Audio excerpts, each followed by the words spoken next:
ये मैंने नमक डाल लिया है और इसे मैं गरम कर ले रही हूँ पूरे अच्छे से।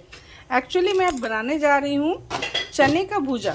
भूजा जो है ये देखिए चना है ना, चने को मैं डाल दूँगी इसमें और इसका मैं बनाऊँगी भूजा। भूजा भूजने का एक ख़ास तरीका होता है, ख़ासकर यदि मैं बहुत बचपन की याद आती है। एक बार मैं अपनी दादी के घर गई थी तो जो घर की गृहिणियाँ थी वो बैठ के भूजा नहीं भूजती थी, क्योंकि वो एक अलग से काम हो जाता था। तो वो हमें भेजती थी कि भाई ठीक है तुम कंसार से भूजा भुजवा के लाओ। तो हम 3-4 बच्चे जाते थे और कंसार एक लेडी होती थी जो मिट्टी के घड़े में नमक डाल के इस तरीके से भूनती थी, उससे कंसार कहते हैं। वहीं से हम लोग भूजा भुजवा के लाते थे।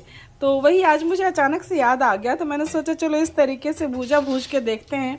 बहुत दिन हो गए उस तरीके से भूजा बना के खाए हुए। अब तो मुझे लगता है गांव घरों में ये कंसार बैठते भी नहीं है, क्योंकि इनका तो पेशा ही ख़त्म हो गया। इतने सारे स्नैक्स आजकल के समय में आ गए हैं और वो सारे स्नैक्स अवेलेबल हैं गांव में भी। इवन मैं गांव गई थी अपने, तो मैंने देखा था कि वहाँ मैगी भी मिल रही है और चाउमीन भी मिल रहा है और बर्गर भी मिल रहा है, सब कुछ मिल रहा है। तो फिर कंसार को कौन पूछता है। तो ये पेशा एक तरह से आप समझ सकते हैं कि पूरी तरह से ख़त्म हो गया है गांव घरों में। पर जिन्होंने उसे देखा है वो इस तरीके को नहीं भूले हैं कि इस तरीके से भी भूजा बनता है। तो आज उसी तरीके का इस्तेमाल करके मैं भूजा बना रही हूँ। चलिए अभी तुरंत ये रेडी हो जाएगा। इसके लिए मैंने नमक को कर लिया है पूरा गरम एकदम अच्छे से, और फिर मैंने डाल दिया है चना। सिर्फ गांव के कंसार में और मेरे शहर के कंसार में एक अंतर है, वो ये कि गांव में इसके लिए बालू का इस्तेमाल करते हैं और मैं यहाँ पे बालू की जगह पे नमक का इस्तेमाल कर रही हूँ।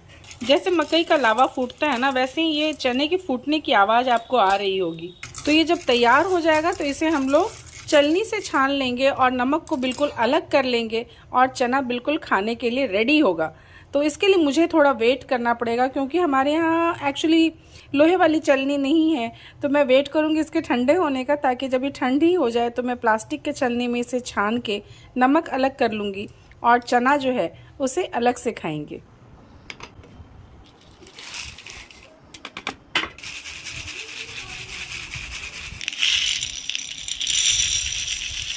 अब ये तैयार है खाने के लिए। आप चाहें तो इसे रोस्टेड ही खा लीजिए, या नहीं तो इसमें नमक तो ऑलरेडी मिला हुआ ही है।